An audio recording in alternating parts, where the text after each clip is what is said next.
Once upon a time, in a small town nestled deep in the forest, there lived a family in a secluded house.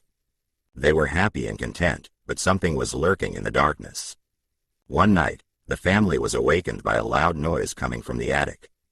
The father went to investigate, but when he opened the door, he saw nothing but darkness.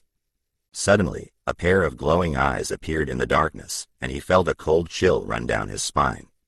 From that night on, strange things began to happen in the house. The family would hear footsteps in the hallway, even when no one was there. Doors would slam shut by themselves, and objects would move on their own. The family tried to ignore the strange occurrences, but they couldn't deny that something was very wrong. One night, the mother was awakened by the sound of her daughter crying. When she went to check on her, she saw a dark figure standing at the foot of her daughter's bed.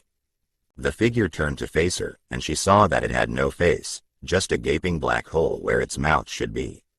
The mother screamed and ran to wake up her husband, but when they returned to their daughter's room, the figure was gone.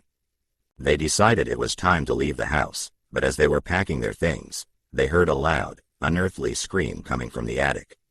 They ran out of the house as fast as they could, never looking back. They later learned that the house had been built on an ancient burial ground, and that the spirits of the dead were not at rest. Years later, the family still remembers that terrifying night, and they never returned to that house. To this day, the locals still tell stories of the haunted house in the forest, warning others to stay away.